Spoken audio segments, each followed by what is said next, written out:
예레미야서 연구 수업을 시작하겠습니다. 오늘은 첫 번째 시간인데요. 최근 구약 예언서 이해라는 책의 챕터 1, 거기에 문서 예언이란 무엇인가? 그 부분을 오늘 강의하도록 합니다. 문서 예언에 대한 전반적인 내용들을 얘기할 텐데요. 일종의 문서 예언자 개론이라고 얘기할 수 있습니다. 오늘 강의를 통해서 여러분 예언자가 어떤 사람인지, 그리고 예언자를 어떻게 이해해야 될 것인지 그거를 깊이 이해하는 시간이 되었으면 좋겠습니다.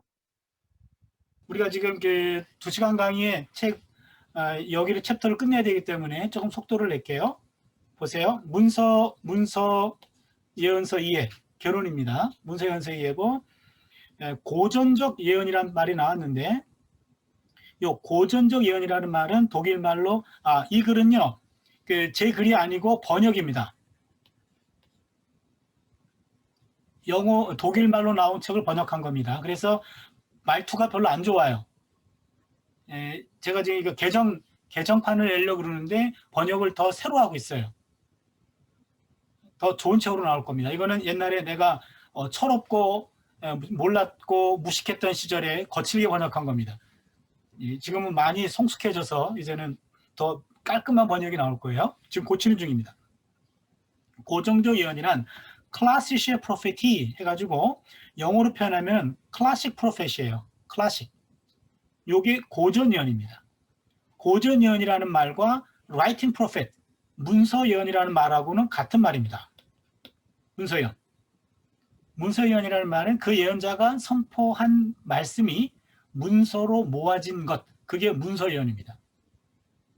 그렇다면은 제가 pre-classic prophet, pre-writing prophet이라고 그랬는데, 고전 이전, 문서 이전이에요. 이거 같은 말입니다.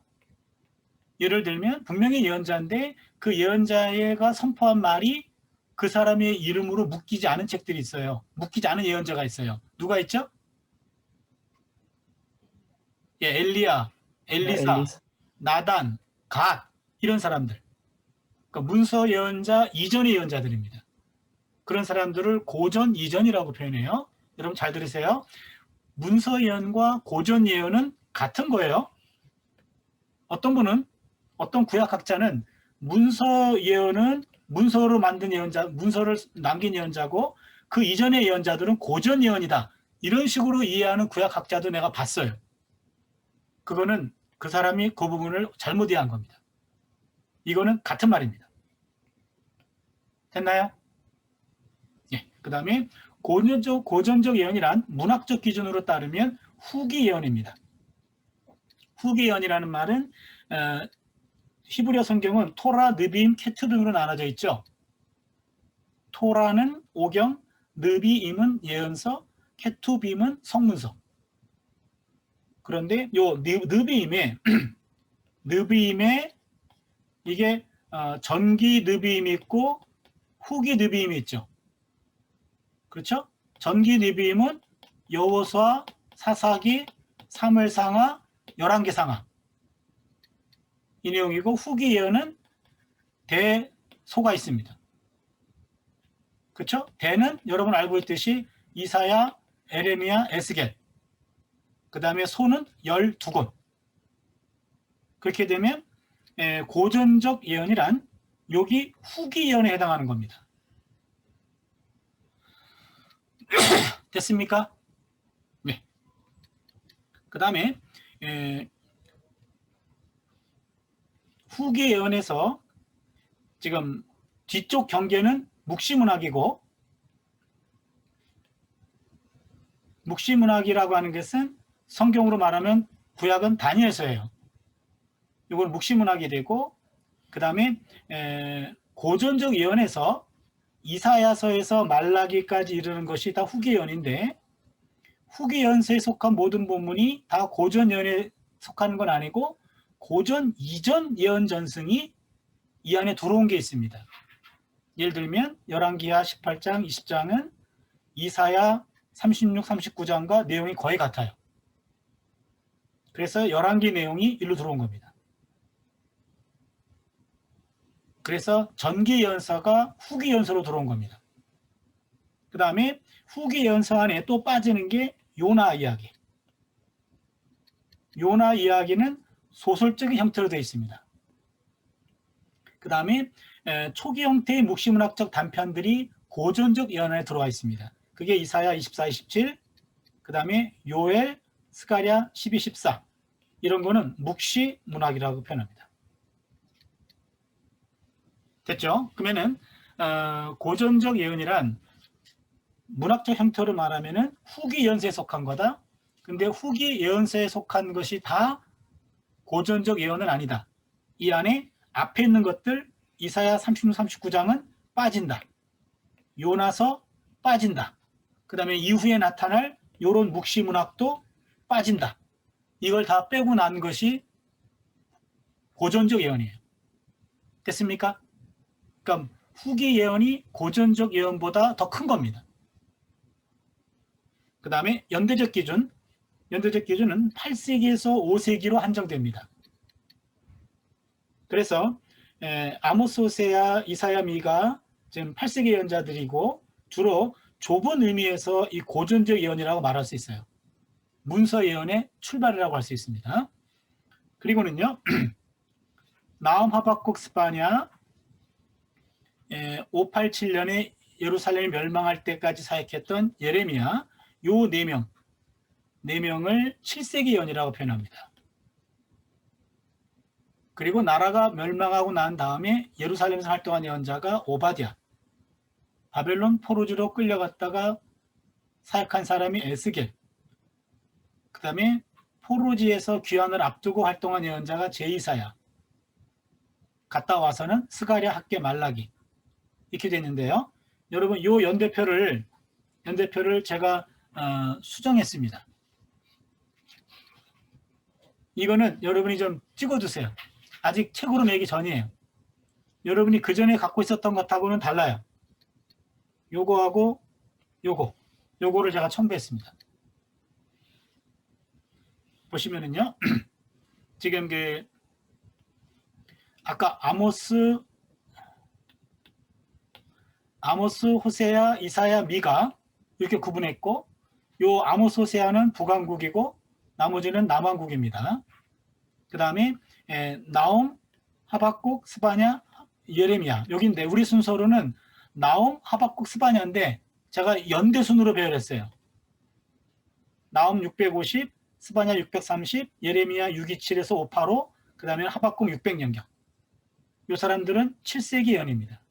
600년대 활동했고 여기를 아시리아 통치기 때 활동한 예언자라고 표현해요.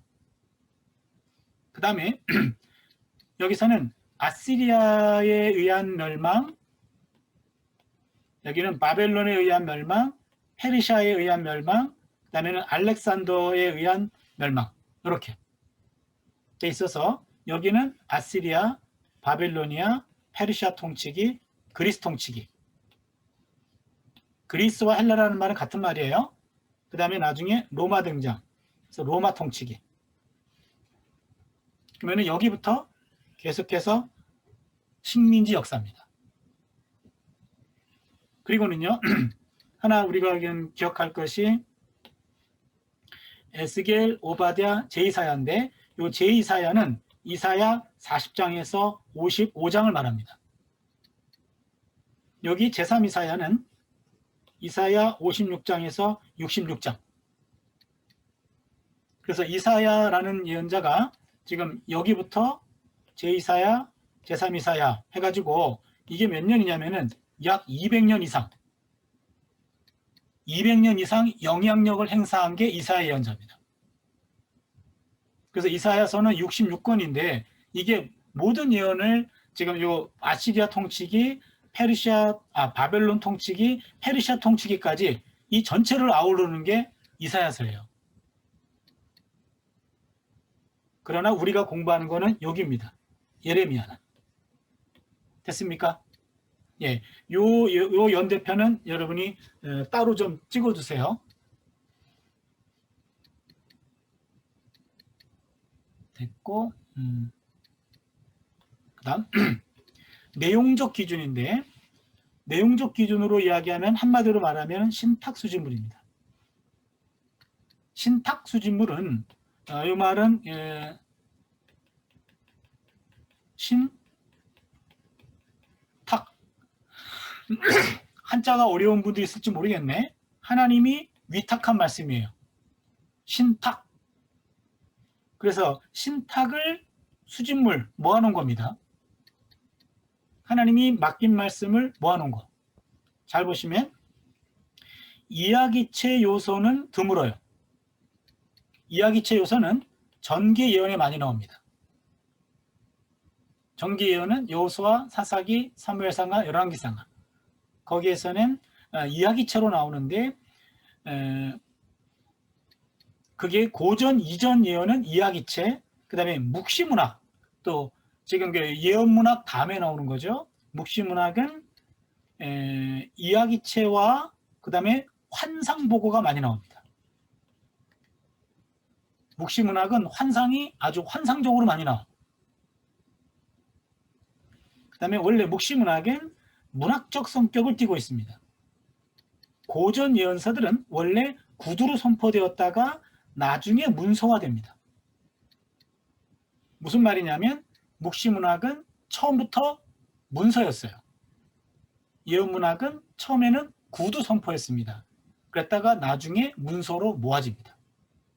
그러게 문학 형성 과정이 달라요. 됐나요? 예. 그 다음에 예언 신탁 수집물은 법규 전승과 지혜문학과도 다릅니다. 법규 전승은 오경을 말합니다. 지혜문학은 잠언, 욥기, 전도서. 그래서 예언문학은 법규문학이나 지혜문학과 다르다.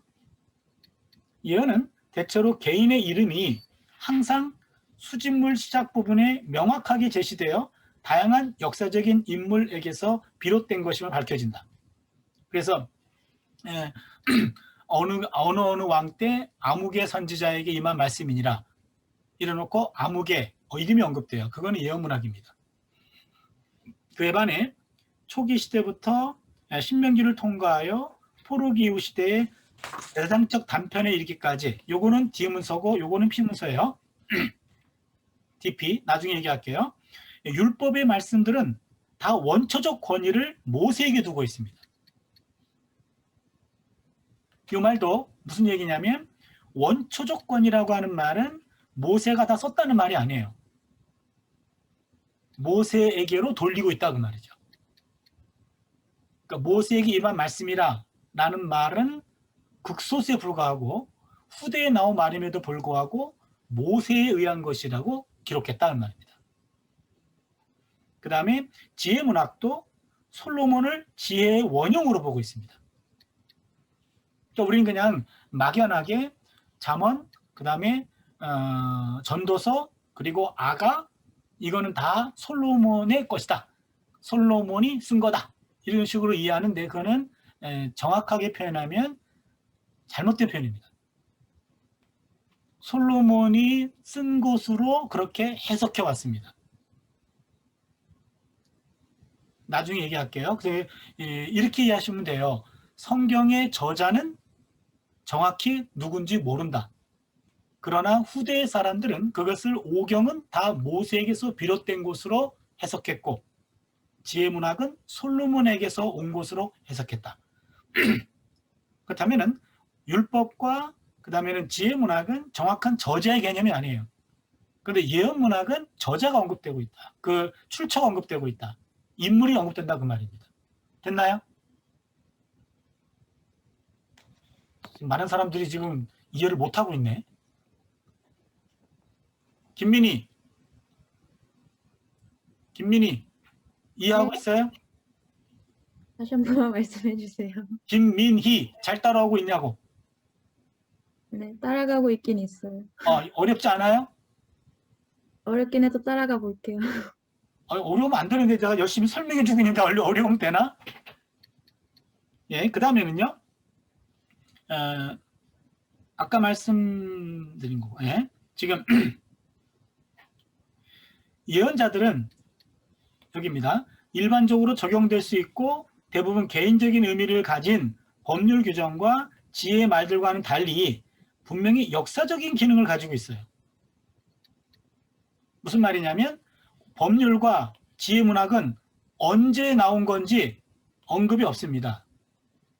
그런데 예언문학은 역사적 기능, 언제가 나와요. 예를 들면 여기 우시아 왕이 죽던 해에 이런 식으로 아모스는 지진 2년 전, 야훼의 말씀이 예레미야에게서 요시야 통치 13년에 임했다. 야훼의 말씀이 여호야긴 왕 5년에 예레미야 에스겔에게 임했다. 이런 식으로 연도가 나온다 그 말이에요. 예언문학의 역사적인 기능을 얘기합니다. 묵시문학, 그와 반대로 묵시문학은 전체적 전망을 4세까지 포괄하며 익명 사용이라는 특성을 가지고 있다. 묵시문학은 저자가 익명입니다.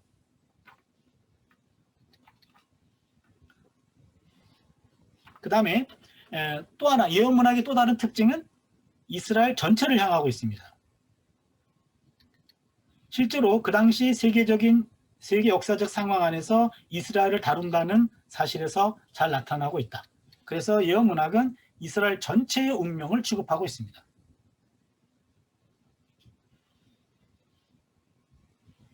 이스라엘 미래의 모습에 비추어서 아시리아, 바빌로니아, 페르시아와 같은 세계 열강들은 고전적 예언의 지평에서 숨김없이 나타나고 있다. 예, 그러면 여기까지 했으면 지금 고전적 예언이란 3가지 기준이었죠. 문학적 기준, 연대적 기준, 내용적 기준. 지금 문학적 기준에 따르면 뭐였죠? 후기 예언서에 속한다. 후기 예언서다. 그 다음에 연대적 기준에 따르면 8세기에서 5세기입니다. 그 연대표를 다시 한번 보면요. 여러분, 요게 8세기죠. 700년대니까. 8세기입니다. 그 다음에 여기가, 말라기가 400년대예요. 그러면 이게 5세기입니다. 그래서, 이게, 문서 예언은 8세기부터 5세기에 해당하는 예언서입니다. 그리고 내용적 기준에 따르면 뭐라 그랬죠? 예, 신탁 수진물. 신이 위탁한 수진물이었다. 됐고요. 그 다음에 소명과 파송입니다. 예언자들은 그들의 충격적인 출현을 왜 그런 충격적인 출현을 했는지 그런 집단적인 질문에 봉착하게 되었습니다. 그때 한결같이 개인적인 충동, 내가 하고 싶었다. 집단적인 충동, 내가 속한 모임에서 나를 찍었다. 혹은 제도적인 의무, 교육을 받다 보니까 내가 뽑혀가지고 할 수밖에 없었다. 이게 아니라 하나님의 부름이었다. 소명입니다. 예언의 출발은 소명입니다. 부르심이죠. 부르심. 먼저 첫 번째 소명, 그들의 사역 동기에 관한 기록들은 아주 다양하다. 다시 한번 제가 강조할게요. 여러분 이제 가로 열고 성경 구절이 나오기 시작하는데 이런 거 다 찾아봐야 됩니다. 아모스 7장 14, 15절은 무슨 내용이죠?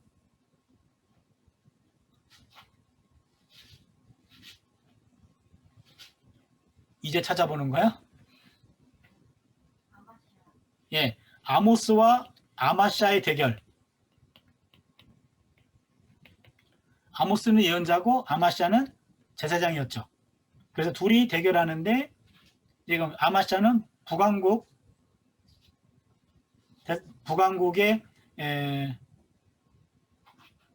어디의 제사장이죠? 베델인가? 예, 베델의 제사장인데 아모스는 원래 남유다 출신이에요. 그러니까 남유다인 출신 아모스가 북쪽에 와서 예언하니까 동무는 남쪽 가서 예언하고 떡 먹으라. 그런 식으로 추방했어요. 그랬더니 예언하고 떡 먹으라. 우리에게는 예언하면 떡이 나온다는 말이죠. 아마샤는 아모스를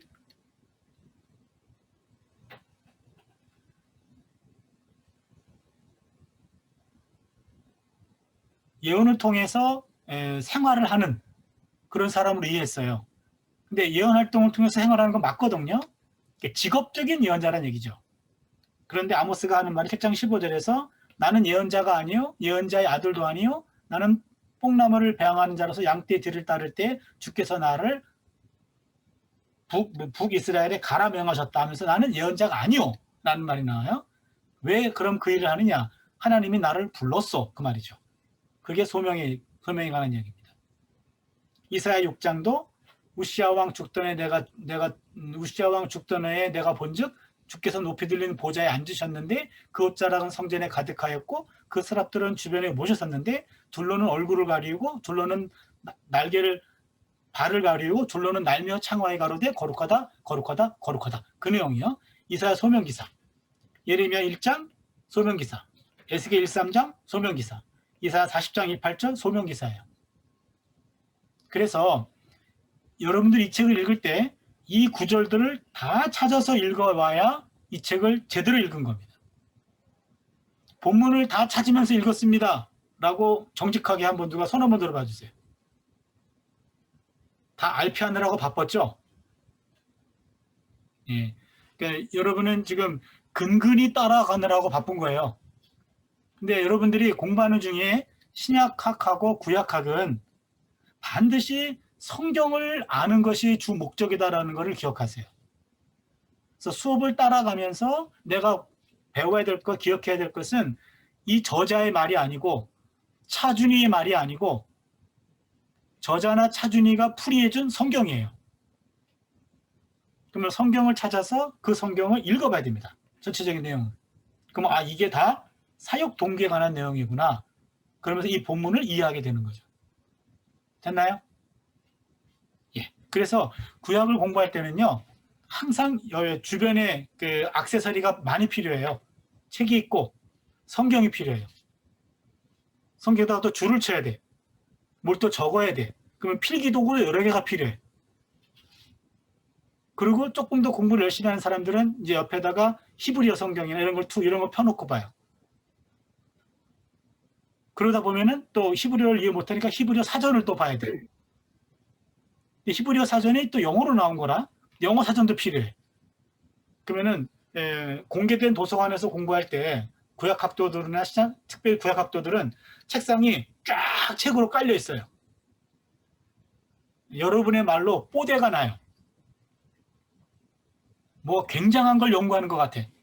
근데 아무것도 아니에요. 그냥 성경 보고 있는 거예요. 네, 그러면서 성경에다가 기록하면서 성경을 깊이 알아가는 겁니다. 네, 넘어갑니다. 하나같이 다 야훼의 부름이었다 라고 얘기하는데 그들이 한 말은 뭐라고 얘기하냐면 다들 하나같이 하나님으로부터 피할 수 없는 강압을 느꼈다는 거예요. 이게 부르심입니다. 부르심. 아모스는 사자가 으르렁거렸다. 누가 두려워하지 않겠는가? 야훼 하나님이 말씀하셨다. 누가 예언하지 않겠는가? 그러니까 하나님이 사자같이 으르렁거리는데 누가 두려워하지 않겠느냐? 말하지 않으면 먹힐 것 같은 그런 공포 속에서 사역자의 길을 갈 수밖에 없었다. 그 얘기고요. 그 다음에 예언자들은 야훼에게 사로잡힌 바 되어 황홀경에 빠져들게 되었다. 이런 가정은 잘못된 겁니다. 문서 예언자들은 자기 의식을 분명히 갖고 있었습니다. 황홀경에 대해서는 제3자만이 보고할 수 있기 때문에 예언자들은요, 의식을 가진 채로 하나님의 뜻을 분별할 수 있었어요. 그러기에 구약에서 황홀경 예언자들은 바알 선지자들이었어요. 열왕기상 18장 바알 선지자 엘리야와 대결할 때 그때 막 입에 거품을 물고 예언하는 거 그게 바로 황홀경 예언자들입니다. 그래서 여러분 오늘날에도 무슨 뭐 신접해가지고 하나님 만나가지고 막 의식을 읽고 행서수설한다. 그거는 정경 예언자 체험이 아니에요. 그거는 바알 선지자 체험입니다. 바알 예언자입니다. 정경이 인정하는 예언 체험이 아니라 그 말이에요. 그 다음에 그 예언자들은 자신의 그 소명 체험은 개인적인 거고 은밀한 것이지 그것이 공개적인 체험은 아닙니다. 그런데 예언자들이 어느 순간 예언서 여기저기에 자신의 소명 체험을 공개하고 있어요. 왜 그랬을까요? 이선복. 네, 왜 그랬죠? 권위를 얻기 위함 아닐까요? 하나님. 권위? 예, 권위란 말도 틀리지 않았고 내가 질문할 때는 책에 있는 용어를 여러분이 좀 말씀해 주셔야 돼요. 뭐 때문에? 정당성. 정당성. 예. 예언자의 정당성. 왜냐하면 많은 청중들이 그 예언에 대해서 의문을 제기했어요. 당신 어떤 권위로 그따위 얘기하시오?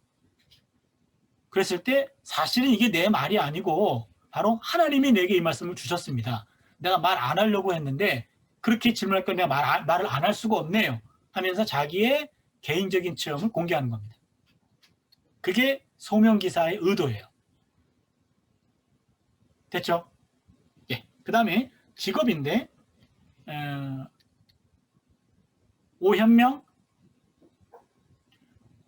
내가 지금 이렇게 물어보면은 이게 다 화면에 나오나요? 홍태민. 네, 교수님. 나와? 아니 이거를 녹음해가지고 유튜브에 올리려고 그러는데 내가 이렇게 질문하면은 사람들이 우리 학생들이 얼굴이 나오는 거야?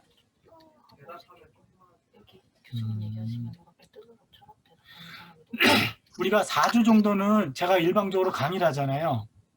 그래서 그 강의를 그냥 유튜브에 한번 올리려고 그러는데 그러려면은 여러분들이 초상권이 침해가 될까봐 내 초상권이야 이미 팔렸기 때문에 상관없는데 발제하는 거는 올리지 않을 거고요. 그냥 내가 4주는 일방적으로 강의하니까 올리려고 그러는데 그러면 올리려면은 여러분은 없는 것 같이 생각하고 내가 일방적으로 강의를 해야 되는데 그러기엔 내가 너무 힘들어. 여러분이 편안하게 듣는 그 모습이 난 너무 힘들어. 여러분이 바싹 긴장하면서 언제 시킬지 모르니까는 막 그런 모습들이 너무 나는 그리운데 질문하면은 여러분들 얼굴도 유튜브에 뜨는 거죠. 그쵸? 근데 여러분 초상권 허락해 주시겠어요? 내 얼굴은 안 된다. 손 들어주세요. 아무도 이의를 제기하지 않았어. 그러면은 발제 이유는 빼고요. 4주 강의하는 동안에 여러분의 얼굴이 아마 화면 구석에 조금 뜨는 모양이에요. 이렇게 질문하면. 그래도 나는 그거에 개의치 않겠다라고 다 동의해 주셨기 때문에 여러분의 초상권에 대한 권리를 제가 확보했고 그 다음에 이제는 나만 얘기하지 않고 여러분에게 계속 질문할 겁니다. 이제 됐네. 너무 힘들었어요. 지금 한 30분 강의하는 동안에. 직업, 최재성 씨, 직업, 예언자들의 직업은 한마디로 말하면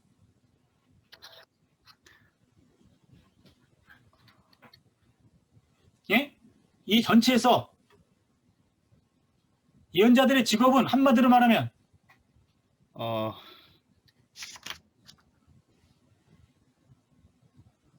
땡! 예? 예, 서로 다른 다양한 직업을 가져왔다. 이게 키워드예요. 다양한 직업. 예, 무슨 얘기냐면 보통은요 한때 많은 학자들이 예언자들을 성소 예언자라고 이해했어요. 성소에 속한 예언자들. 충분히 그럴 수 있는 사람은 오바댜하고 하박국입니다. 그러나 일반적으로 우리는 고전적 예언자들이 직업적인 성소 예언자들과 제사장들에게 강한 반대를 했던 것을 보게 됩니다. 28장 7절 한번 볼까요? 이사야 28장 7절. 최재성 씨, 아까 못 맞췄으니까는 하나 읽어주세요. 네. 그리하여도 이들은 포도주로 말미암아 엿걸음치며 독주로 말미암아 비틀거리며 제사장과 선지자도 독주로 말미암아 엿걸음치며 포도주에 빠지며 독주로 말미암아 비틀거리며 환상을 잘못 풀며 재판할 때에 실수하나니. 예, 거기서요. 제사장 동그라미, 아니라. 선지자 동그라미 해주세요. 그 다음에 환상 동그라미, 재판 동그라미. 지금요. 제사장과 선지자를 비판하고 있어요. 그러면은 환상과 재판. 환상은 누구랑 관계된 걸까요? 최재성 씨, 아까 실추된 명예를 회복할 수 있는 시간을 줄게요. 예, 교수님 다시 한번. 환상은 누구랑 연결된 건가요? 제사장이나 선지자. 확률은 선지자요. 50%. 응? 예, 선지자예요. 선지자. 맞고 재판은 제사장이요. 제사장이에요. 예. 큰일 날 뻔했어요. 그 두 개입니다. 예언자는 환상을 보고 제사장은 재판을 합니다. 근데 여기서 본문의 의도는 예언자와 제사장을 비판하고 있어요. 지금 호세아도 그렇고 호세아 4장 5절도 여기 내용 나중에 한번 보세요, 여러분. 4장 5절도 하나님을 아는 지식이 없으므로 내 백성이 망하는도다 라고 얘기하면서 하나님을 아는 지식의 책임은 누구에게 있죠? 하나님에 대해서 가르쳐주는 사람, 토라를 가르쳐주는 사람 누구죠? 제사장. 여기도 제사장 비판하고 있고, 미가 3장 5절 8절은 내 백성을 유혹하는 선지자들은 그 입에 무엇을 넣어주는 자에게는 샬롬을 외치나 그 입에 무엇을 넣지 않은 자에게는 전쟁을 준비하는도다. 선지자를 비판하고 있습니다. 예레미야 23장 11절 거짓 선지자에 대한 말씀. 에스겔 7장 거짓 여선지자. 이런 식으로 제사장과 예언자들에 대해서 신랄하게 비판을 하고 있는데 그 사람이 과연 성소에서 일하고 있는 직업적인 예언자였겠냐 그 말이에요. 그럼 맨날 동료를 비판하는 건데 그것도 공개적으로 그건 불가능하다 얘기입니다. 실제 우리가 상상하기가.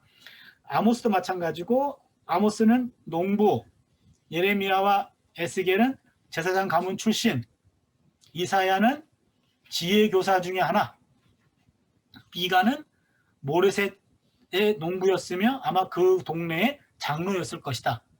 그래서 한마디로 말하면 예언자들은 원래 다양한 직업을 가진 사람들이었다. 예, 그 다음에 공적 출연인데 여기 공적 출연에서 키워드는 뭘까요? 이형인 씨? 예, 교수님. 공적 출연의 키워드는? 개별적 출연이라고 생각합니다. 예, 땡. 이거는 지금 볼드체가 있는 게 다 키워드가 아니에요.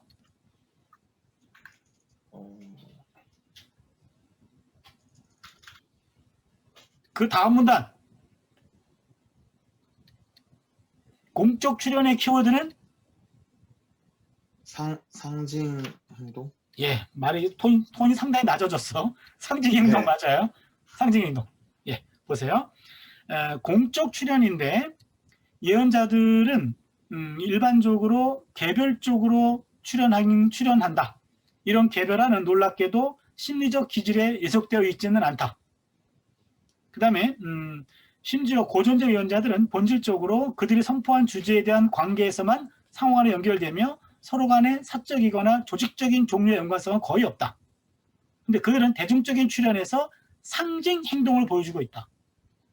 하나님이 얼마나 깊숙이 그의 명령을 감당하는 예언자들의 인간관계를 붙들고 계신지를 충격적으로 보여준다. 예를 들면 호세아는 음란한 여인과 결혼해야만 했습니다. 예언자들은 특별히 음란한 여인들을 좋아해. 그거 아니란 말이에요.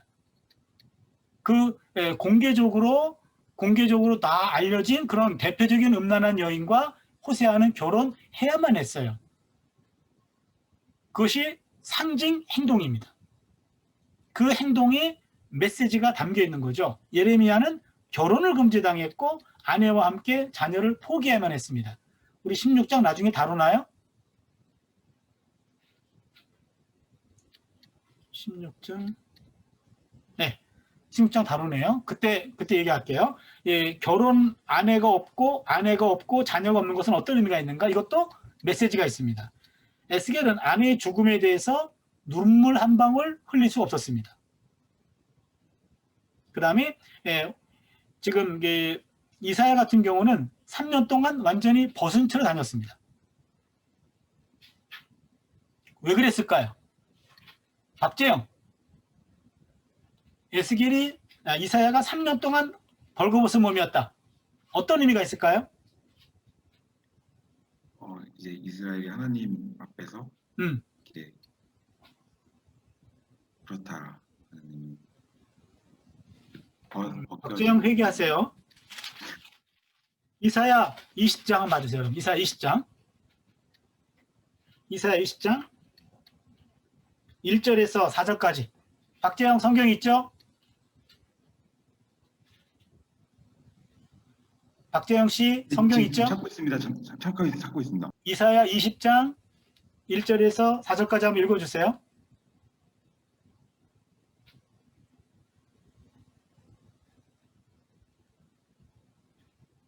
이 사람은 언제까지 찾아? 교수님 죄송합니다. 절 수 한 번만 다시 불러주십시오. 넌 옆에 있었으면 몇 대 맞았어. 이사야 20장 1절에서 4절. 예, 아수르의 사르곤 왕이 다르단을 아스돗으로 보내매 그가 와서 아스돗을 쳐서 취하던 해니라. 그때 여호와께서 아모스의 아들 이사야에게 말씀하여 이르시되 갈지어다 내 허리에서 배를 끌고 내 발에서 신을 벗을지니라 하시매 그가 그대로 하여 벗은 몸과 벗은 발로 다니니라. 여호와께서 이르시되 나의 종 이사야가 3년 동안 벗은 몸과 벗은 발로 다니며 애굽과 구스에 대하여 징조와 예표가 되었느니라. 이와 같이 애굽의 포로와 구스에 사로잡힌 자가 아수르 왕에게 끌려갈 때 젊은 자나 늙은 자가 다 벗은 몸과 벗은 발로 볼기까지 드러내어 애굽의 수치를 보이리니 그들이 바라던 구스와 자랑하던 애굽으로 말미암아 그들이 놀라고 부끄러워할 것이라. 거기까지요. 지금 이사야가 3년 동안 완전히 벌거벗었어요. 어떤 사람은 질문해요. 팬티는 입었나요? 안 입었나요? 근데 성경을 보니까 노 팬티예요. 그렇죠? 그러면 이거는 그 이사야 같은 경우는 귀족 출신이에요, 사실은. 이제 3년 동안 공개적 석상에서 완전히 나체로 다녀야만 했어요. 볼기를 드러내고 무엇을 의미할까요? 아까 이재영은 이스라엘이 패배라고 얘기했죠? 틀렸다고 얘기했고 성경을 다시 보니까 뭘 보여주는 거죠? 박재영 씨? 저주입니다. 저주? 무슨 저주? 앞으로 일어나게 될 일. 누구에게 일어날 일? 애굽과 구스요. 그렇지. 애굽과 구스 사람들이 포로로 잡혀가는 장면을 미리 보여주는 거예요. 그러면은 왜 상관도 없는 나라 사람들이 포로로 끌려가는 걸 보여주냐? 20장 1절을 보시면 아수르의 사르곤 왕이 다르단을 아스돗으로 보내매 그가 와서 아스돗을 쳐서 취하던 해니라. 지금요. 아수르가 쳐들어올 때 지금 유다 나라는 애굽과 구스는 에티오피아예요. 그럼 아프리카 쪽에 있는 에티오피아하고 이집트가 우리를 도와줄 것이기 때문에 아수르에게 저항한다.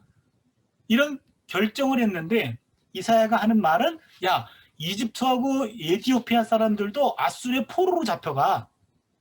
그러니 그런 짓 하지 마라. 라고 하는 것을 미리 보여주는 거죠.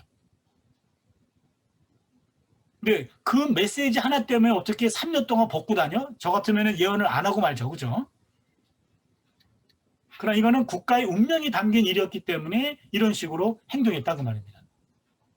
그럼 다시 넘어오면은요. 지금 예언자들은 말로만 하나님의 말씀을 대변한 것이 아니라 그들의 생활과 행동과 삶도 설교했습니다. 이게 중요한데요. 제가 여기 적어놓은 글이 있습니다. 예언자들은 말뿐만 아니라 삶도 메시지였다. 말도 삶도. 그래서 어떤 그 설교학자는 설교는 인격을 통한 진리의 전달이다. 여러분 설교는 말의 능력이 아니라 인격의 능력입니다. 인격이 담겨 있습니다. 설교의 영향은 첫째가 성령의 사역이라면 다음은 설교자 자신의 인격의 성화 문제이다. 설교자의 인격이 뒷받침되지 않으면 설교의 영향력은 상실되고 만다. 이동훈 목사님의 말씀이에요. 설교의 영향력은 성령의 사역인 건 1차적인 겁니다. 2차적인 것은 인격의 성화예요. 여러분 그 한 번 설교는 우리가 그냥 말로 설득할 수 있습니다. 그러나 목회지에서 1년, 2년, 3년 계속해서 설교를 행한다라고 하는 말은 말만 가지고 하는 것이 아니라 삶도 함께 설교하고 있는 거예요. 그래서 목회가 쉬운 게 아닌 거죠. 성도는 목회자의 입에서 나오는 말씀만이 아니라 삶에서 나오는 말씀을 더 듣기 원합니다. 홍준길 목사님이죠. 그래서 메신저가 메시지다. 저는 이 말이 공감됩니다. 메신저가 메시지예요. 그래서 그 사람이 말하니까 그게 설득이 되는 거예요. 근데 그 사람이 말해서 그 말이 설득이 안 돼. 그 말 이해하실 수 있죠? 예? 누가 하느냐에 따라서 설득력은 달라요. 그런 면에 있어서는 저는 영성보다도 인성이 더 중요하다고 생각해요. 예, 인성이라고 하는 것은 한 번에 이렇게 만들어지는 것은 아닐 거예요. 그러나 적어도 내가 말씀 사역자가 된다라고 하는 말은 단순히 지성의 작업만도 아니고 영성만도 아니고 거기에 인성이 들어가야 된다. 그러면 인성이란 타고난 부분들이 많을 텐데 그럼에도 불구하고 하나님이 나를 부르셨다면 나의 모난 인품들을 깎아내는 작업들을 할 겁니다. 여러분 아프지만 깎여야 돼요. 그게 깎이는 작업을 통해서 내가 다듬어지고 내가 목회 현장에서 내 인품 때문에 내 행동 때문에 내 입에서 나가는 그 말씀이 삭감되지 않도록 그런 인품 관리, 인성 관리가 더 중요합니다. 그래서 여러분은 지금 지성을 배웁니다. 말씀을 배우지만 동시에 신학대학이 영성과 더불어 인성까지도 좀 케어할 수 있으면 좋겠는데 이 부분은 여러분이 노력해야지만 가능할 것 같아요. 그래서 메신저가 메시지다. 그 말을 꼭 기억해 주시면서 10분 동안만 쉬겠습니다.